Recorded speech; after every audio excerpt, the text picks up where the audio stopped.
Okay, move out.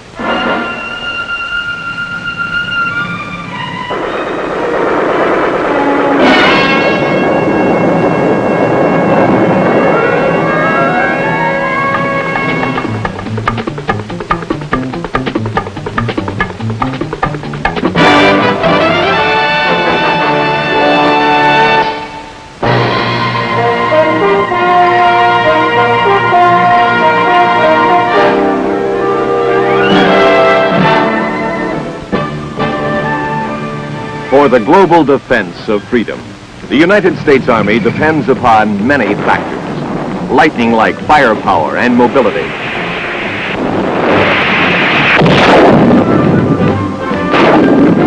A flexible and unbreakable chain of supply and resupply.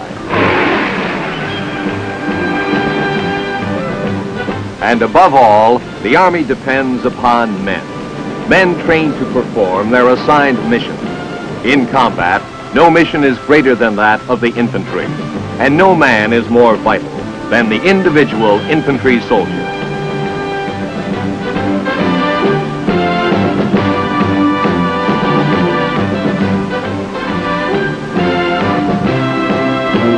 This is the story of how infantrymen are trained, individually trained to perform their mission.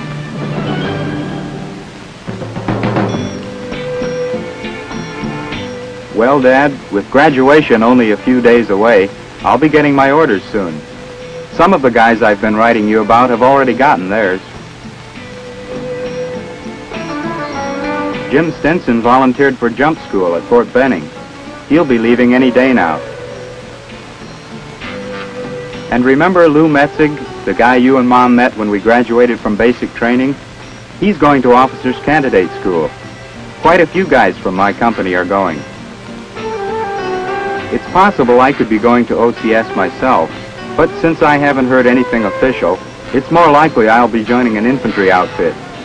If so, I feel ready for any assignment the Army wants to give me. I've just finished the best advanced individual training an infantryman can get. I even look different. Here's a picture one of my buddies took a few days ago. You can see I've put on some weight. It's not fat either. I lost what little I had of that. But there's something else that you can't see in the picture, something that's become part of me too. All the experience I've gained since we first reported in nearly 8 weeks ago. Fort Ord isn't only a basic training center, it's also one of the largest centers in the world for advanced individual training in different Army specialties. One of these specialties is infantry, and the sign by the post entrance tells you so. There's the long rifle, the combat infantry badge worn by Army foot soldiers who've been in combat. We got used to seeing that badge because the men who give this advanced individual training are almost all combat veterans. Welcome to Range 36, weapons demonstration. This morning you will see a demonstration of all the weapons of the infantry, weapons which you yourselves will learn to use during your next 8 weeks of advanced individual training. That weapons demonstration was a surefire way to get our undivided attention right from the start of our training. It's quite an arsenal when you stop and think about it. The Major introduced us to the various weapons individually. Some we'd used, some we hadn't. They ranged from the light weapons carried by an infantry squad to the big recoilless rifle that rides a mount on a jeep and needs a 4-man crew to serve it. It really packs a punch.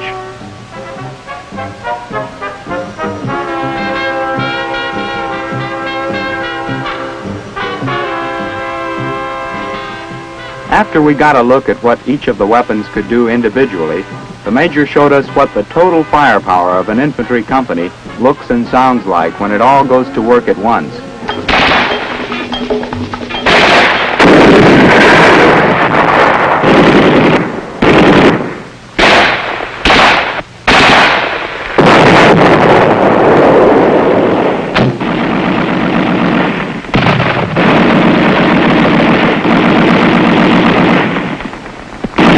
They call this the Mad Minute.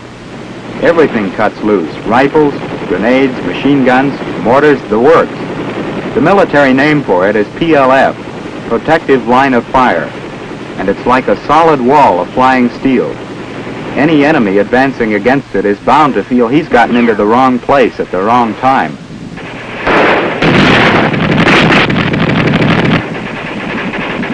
The Mad Minute ended the demonstration, but for us it was also the beginning of advanced individual training in infantry. During the next 8 weeks, the red firing range flag became a familiar sight. One of the basic personal weapons is the .45 caliber pistol. Our instructors showed us how it was done, and they made a big point out of range safety. If a muzzle never points toward anyone, loaded or unloaded, there's no trouble. That's the rule, and you will obey it. After 8 hours of instruction spread over the first couple of weeks, we got to know the .45. We got good enough to be dangerous with it in close combat, and that's all the .45 was designed for. Probably none of us would make expert at a pistol match. It takes a lot of practice to make a handgun marksman, but we learned how to take care of it and use it to take care of ourselves if need be.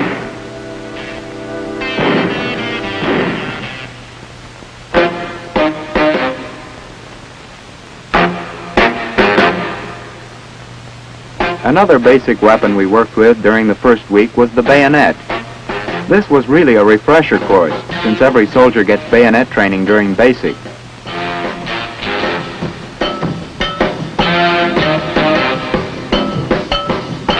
Another thing we sharpened up on was agility. The bayonet assault course is designed to make you use all of it you've got and improve it as you go.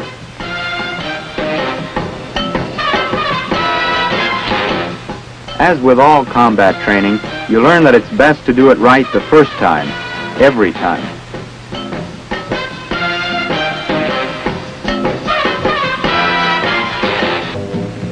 During the first few weeks of training, we got involved with a lot of subjects besides weapons and how to use them. In fact, the schedule was so heavy there was darn little time to lose getting from class to class. The platoon corporal was always on hand to provide a polite reminder that we were in a hurry.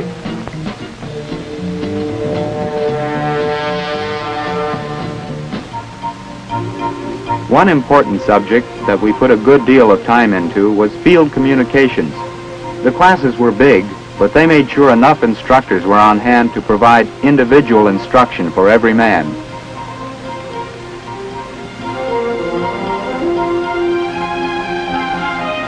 This field radio was only one of many types of communications equipment we learned how to use. In this subject, as in all subjects, we learned some basic theory, along with the practical operating instruction. We learned how to make a place of danger, of combat perimeter, as safe as possible, how to use time in the field to dig in, and do it in ways that provide maximum protection, as well as maximum fields of fire against attack.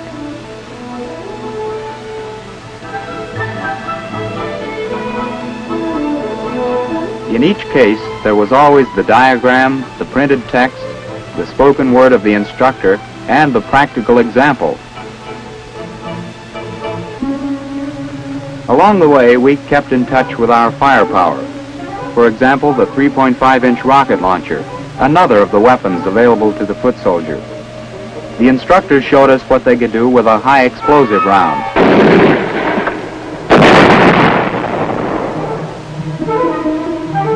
Then it was our turn to take the firing line and try it for ourselves using practice rounds. We already had several hours of classroom instruction in the rocket launcher, so it wasn't entirely new to us. It's a two-man weapon, and we learned to function in both crew positions, as assistant gunner and as gunner. Again, safety was emphasized and re-emphasized. They showed us what could happen to anybody careless enough to stand in the way of the backblast. They didn't have to do it twice. Just the same, the instructors on this range, on every range, were constantly watching, checking, making sure that we not only handled our weapons effectively, but safely. Besides the formal instruction from the various training committees, We got a lot of personal, informal help from our own company cadre. Our platoon corporal put in a lot of time with us on his own, reviewing lessons we'd learned, quizzing us with off-the-cuff questions about the different weapons, and helping us to bone up for exams. One of these exams came at the end of our second week, a proficiency test in every subject we had studied so far. By this time, we'd really gotten into the swing of things as a military unit. Each outfit develops a pride of its own and tries to be the sharpest unit in the brigade. Ask any company, they'll say they're the best. I know we were. But when it came to the proficiency test, each man had to qualify in each subject on his own. We were tested in small groups as we moved from one test station to another. Things like land navigation, one of the things we studied during the first week of training. Each man had the same problem, but we weren't competing against each other. We were competing against a stopwatch. At another station, the subject was landmine warfare. We'd had 8 hours of instruction in this, and most of us made a passing grade. With a real mine, you'd better make a passing grade, so nobody took this lightly, even with dummy mines. Maybe it's only practice, but you try to avoid the slightest mistake. No use forming bad habits. Another test nobody goofs off on is first aid. The skill you drill into your fingers working on a canvas dummy could turn out to be a lifesaver for a good friend someday. This, too, we'd had in basic, but we were glad to get a refresher. And it was good to know that the guy alongside you is as qualified to help you as you are to help him. The next 2 weeks marked a change in our weapons specialty. Some of the men in my platoon were assigned special instruction in the mortar. In that busy 2 weeks, they got about 70 hours of mortar training. Incidentally, our corporal's own MOS, that's military occupational specialty, was the mortar. So he made sure his guys paid close attention.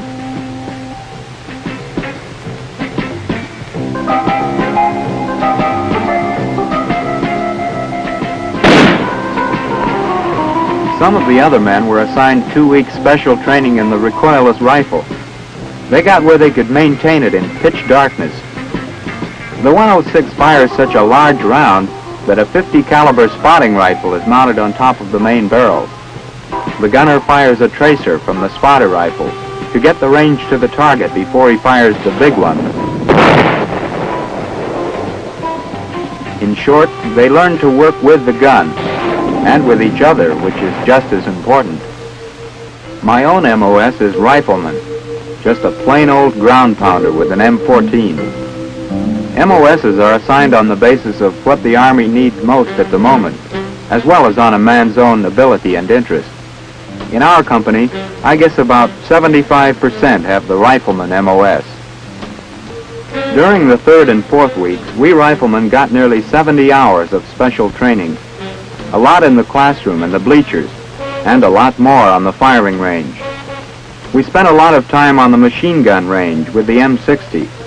Some days, 2 or 3 companies would be using this range at the same time, which may indicate how important machine gun training is to the infantry.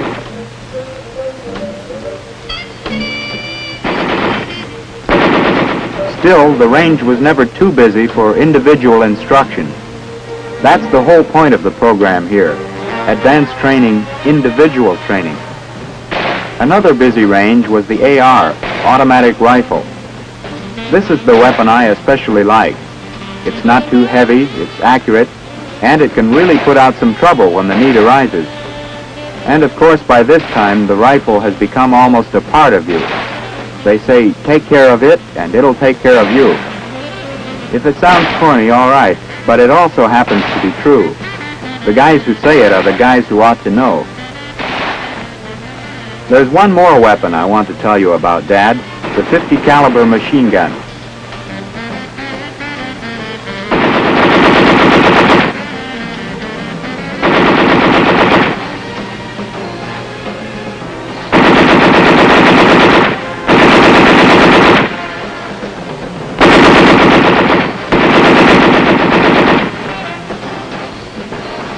On that range, you couldn't hear yourself think. But that gun's so important to an infantry company's total firepower that every one of us got 8 hours of instruction on it, both as gunner and assistant gunner. Well, by now we'd finished a month of training, mostly in the use of individual weapons and in basic field skills like land navigation and field first aid. But we weren't real infantrymen yet. We learned that for sure at the beginning of the 5th week. That was when the whole company began receiving instruction in what they call TFT, the Technique of Fire and Tactics. From then on, for the next 4 weeks, the emphasis was on the practical application of the weapons and skills we'd been learning.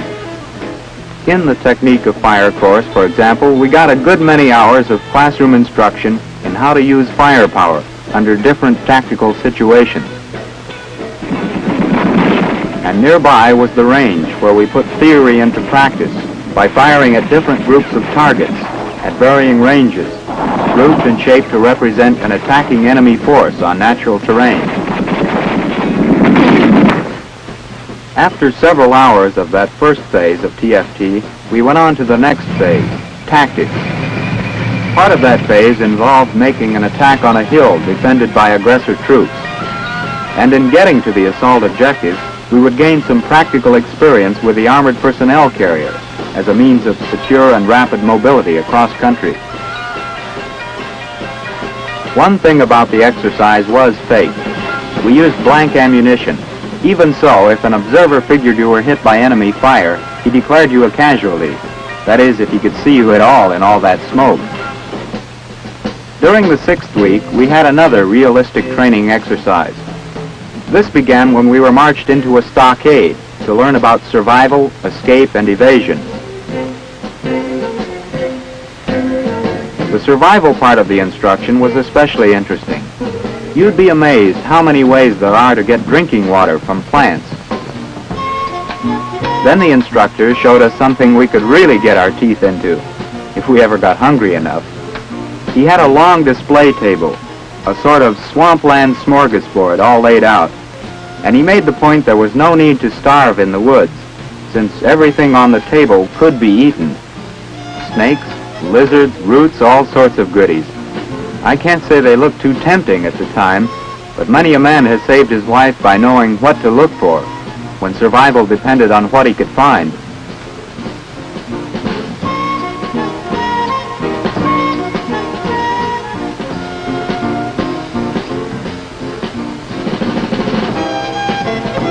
We paid close attention because someday our survival might be at stake.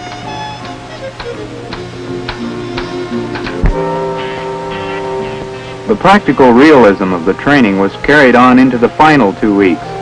In anti-tank warfare, for example, we got individual instruction in the recipe for Molotov cocktails and how to prepare them.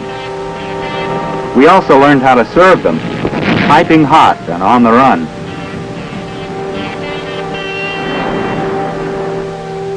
During the final week of training, we had individual combat actions. This started with a group of us going out on patrol. We'd already had about 30 hours of instruction on patrolling, but this time it was different. We were patrolling in territory that was held by a hidden enemy.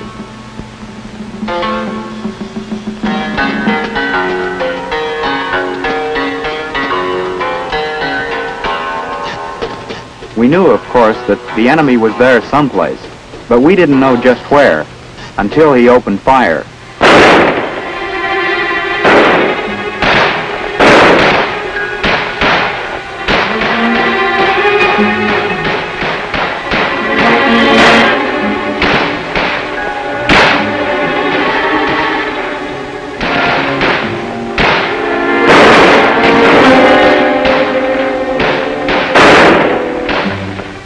It was blank ammunition, of course, but everything else about this exercise was strong on realism. Our mission? Search and clear all enemy positions. The men taking the part of the enemy were actually combat veterans, and they knew how a real enemy would react. They knew how we would act, too, when we got to their village, and they made sure there were plenty of booby traps around to welcome us.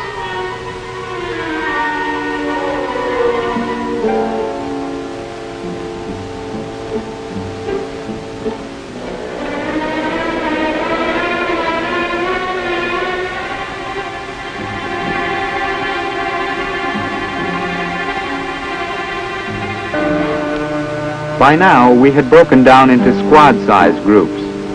A rifle squad like ours is the basic unit of an infantry company, and every guy in the squad becomes a really important individual.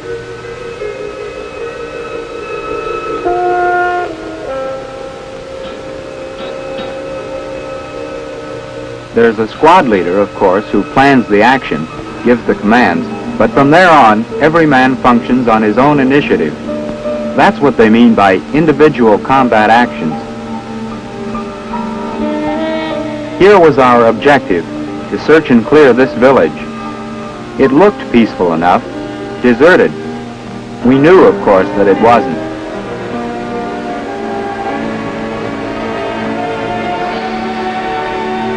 We'd been taught how to approach, ready for whatever might happen. We did it by the book. We'd also been warned about booby traps, so that first one didn't take us completely by surprise.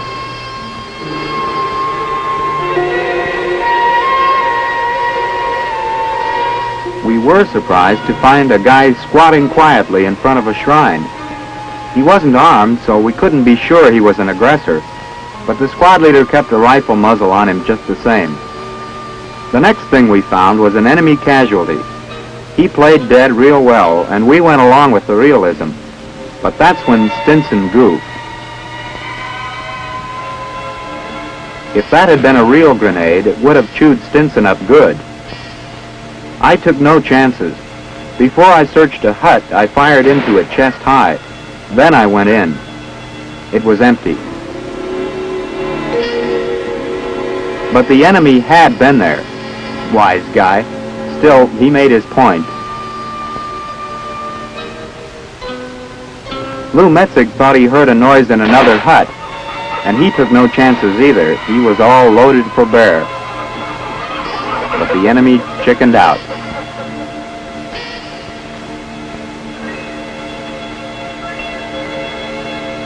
But don't get the idea this search and clear mission was a waste of time. We figured the enemy had gone underground, and there was one sure way to smoke them out. Our overall mission had been accomplished, and by and large, we felt pretty good about it. The officer in charge pointed out some of the mistakes we had made, but he said we'd done pretty well for the first time around. And he ought to know. He'd just recently come back from combat. As for me, I felt good, but I was glad to sit down. I was tired. It had been a long day, a long 8 weeks, and now it was over. We'd learned a lot along the way. For one thing, we'd learned to work together as a military unit, the best in the brigade. Did you expect me to say any different?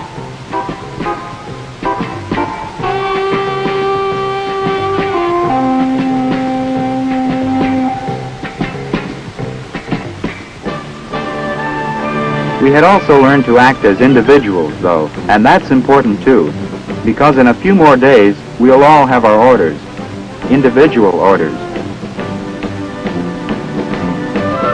So as I said earlier, Dad, I feel ready for whatever assignment comes.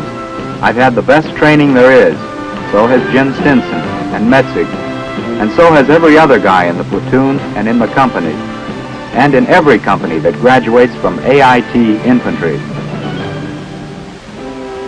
Most of the training in AIT is designed to prepare the foot soldier for the challenges he will face on assignment to an active combat unit in Vietnam.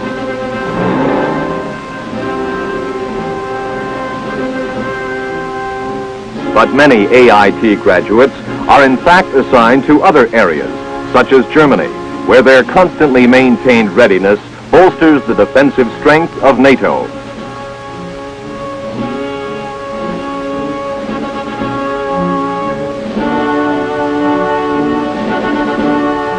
Still others are assigned to Korea, where they help to keep watch over the uneasy truce signed more than a decade ago.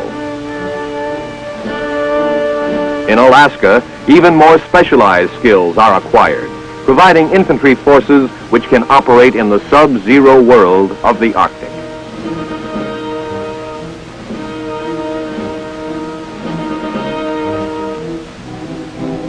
Some men go on to sharpen their infantry know-how in the jungles of Panama. And in the far Pacific, on Okinawa, frequent maneuvers keep the infantryman's readiness at the peak level which today's world of rapidly changing global challenge demands.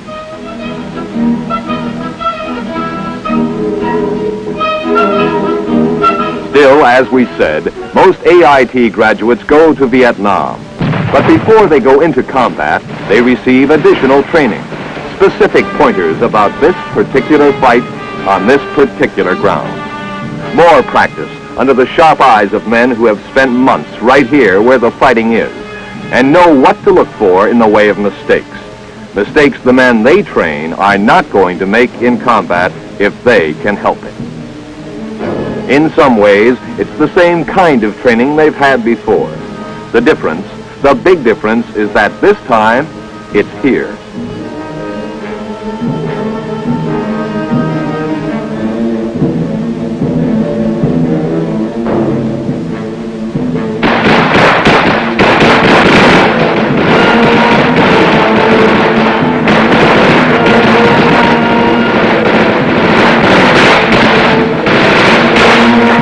Each man learns from experts how to make himself as nearly invisible as possible in the jungle. A professional overlooks no possible advantage, and today's infantryman is a professional. If a scout dog increases the effectiveness of a patrolling unit, then he learns how to function on a dog-led patrol.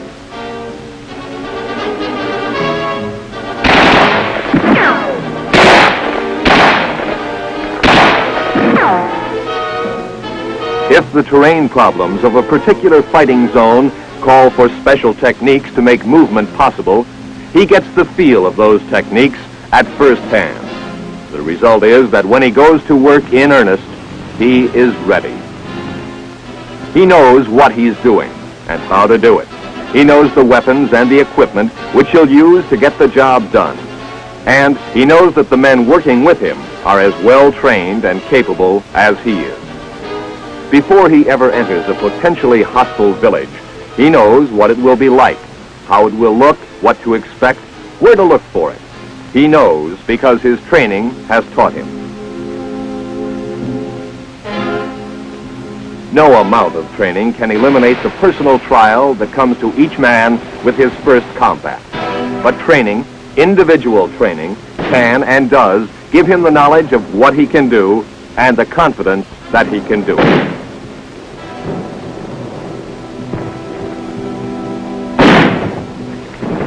It's been said before, the I in infantry stands for something else as well. The indispensable, the individual.